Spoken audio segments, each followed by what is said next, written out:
თელასის გენერალური დირექტორის აშოტ მამუკიანის განცხადებით კომპანიის კომერციულმა დირექტორმა ზურა ბარსაშვილმა მასო ხელფასო შვებულების თხოვნით მიმართა. აღნიშნული განცხადება მანიკიანმა თელასთან მიმდინარე საპროტესტო აქციაზე გააკეთა. მისივე თქმით, აღდგება ძველი პრემიალური სისტემა, გადაიხედება ხელფასის ზრდისა და განთავისუფლების თანამშრომლების აღდგენის საკითხით. აქციის მონაწილეები მამუკიანის განცხადებამ არ დააკმაყოფილა. მათმა ნაწილმა არსაშვილისა და მისი გუნდის გადადგომამდე უვადო შიმშილობა გამოაცხადა. აქციის მონაწილეები შრომის კოდექსის დარღვევას აპროტესტებენ. მათივე განცხადებით თანამშრომელთა ნაწილი სამსახურიდან განსხვავებული პოლიტიკური შეხედულებების გამო დაითხოვეს. კომპანიის გაფიცულ და გათავისუფლებულ თანამშრომლებს პროფკავშირების გაერთიანებამაც გამოუცხადა მხარდაჭერა. ზონდერ ბრიგადებმა დატოვონ თელასი. ადამიანებს მიეცეთ ნორმალურ მუშაობის საშუალება. ეს არ არის კომპანია, სადაც იარაღითა და პოლიციის მანქანებით უნდა არეგულიროს საქმე. ამას სჭირდება ადამიანური დამოკიდებულება ხალხთან, ენერგეტიკოსებთან, რომელიც ძაბვის ქვეშ მუშაობენ. მენეჯმენტის მხრიდან ბატონი არსოშვილის მხრიდან განცხადება, რომ თურმე ჩვენ ყოფილვართ განთავისუფლებული, იმიტომ რომ კორუმპირებულები ყოფილვართ, რაც სრული სიცრუეა და რაზეც უკვე ჩვენ დღეს შევიტანეთ გენერალური პროკურორის სახელზე საჩივარი, რომ ერთის მხრივ ყოფილიყო გამოძიებული და შესაბამისი სამართლებრივი ფარგლებში მოქცეულიყო ჩვენი უკანონო განთავისუფლება, რომელიც ეხება დაახლოებით 130-მდე თანამშრომელს და ამავე დროს ის ჩვენს მიმართ უსამართლოდ ნათქვამი ცილისწამებული განცხადება იმის თაობაზე, რომ ჩვენ ვიყავით კორუმპირებული ხალხი, ამაზე შესაბამისი რეაგირება მომხდარიყო. შრომითი პირობების გაუმჯობესება ეხლა რა დღეშიც არიან ჩვენი ტექნიკური პერსონალი, აბსოლუტურად შაბათ-კვირასაც ამუშავებენ ძალით და ელემენტალურად იმისი ანაზღაურებაც არ აქვთ, რაც უნდა ჰქონდეთ, ანუ ორმაგი ანაზღაურება უნდა ჰქონდეთ შაბათ-კვირის მუშაობის. ანუ მთლიანად არღვევენ შრომით კოდექსს. არ იყო მაგის სამართლიანი თანამშრომლების განთავისუფლება. 125 თანამშრომელი შეიძლება ერთბაშად განთავისუფლო, არაფრის გულისთვის დამამტკიცებელი საბუთი რამე წარმოადგენა ამ არსოშვილმა, თუ რა გააკეთა, ვერ გავიგები.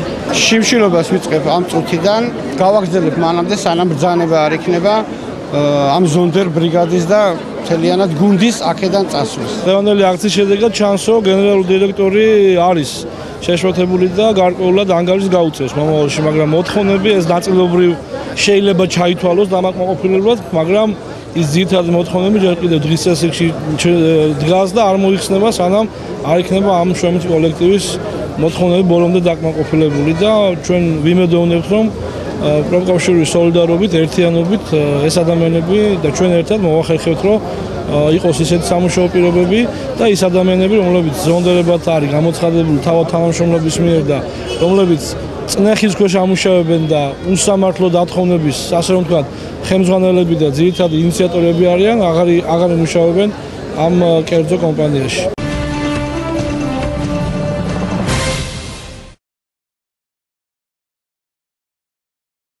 ლორდ-კიფანიძის განცხადებით იგი არ არის ჰომოფობი და მსგავსი სახის ბრალდება მის მიმართ უსაფუძვლოა. მე ზუსტად ვიცი, სად გადის წყალგამყოფი ადამიანის თავისუფლებასა და საზოგადოების ინტერესებს შორის, განაცხადა ლორდ-კიფანიძემ. ყოფილი დეპუტატის სახალხო დამცველად დანიშვნას პატიმართა ნაწილის ახლობლები ითხოვენ.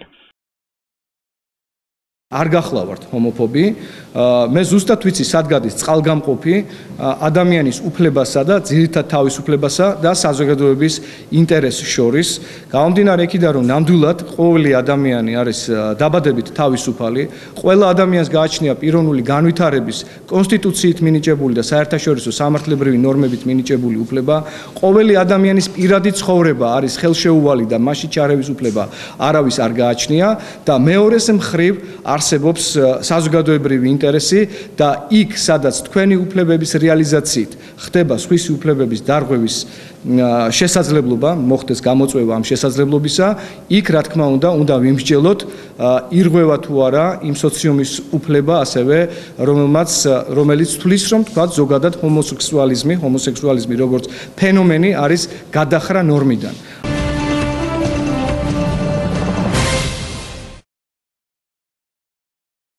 დიმიტრი ლორდ-კიფანიძის განცხადებით გურამ შარაძის მკვლელობაში ბრალდებული გიორგი ბარათელი გამოძიებასთან თანამშრომლობისთვის მზადაა. ერთობა სამართლიანობისთვის ლიდერის განცხადებით ბარათელმა აღნიშნა, რომ შარაძე სხვა ადგილას დაიჭრა და დეტალებზე ახლა ადვოკატთან ისაუბრებს. ლორდ-კიფანიძის თქმით, იგი ბარათელს წინააღმდეგობის მოძრაობის ხელმძღვანელ სოსო მანჯავიძესთან და ჟურნალისტ ნინო მიქიაშვილთან ერთად შეხვდა. შარაძის მკვლელობაში ბრალდებული სასჯელს თბილისის ნომერ 1 სასჯელ-აღსრულების დაწესებულებაში იხდის.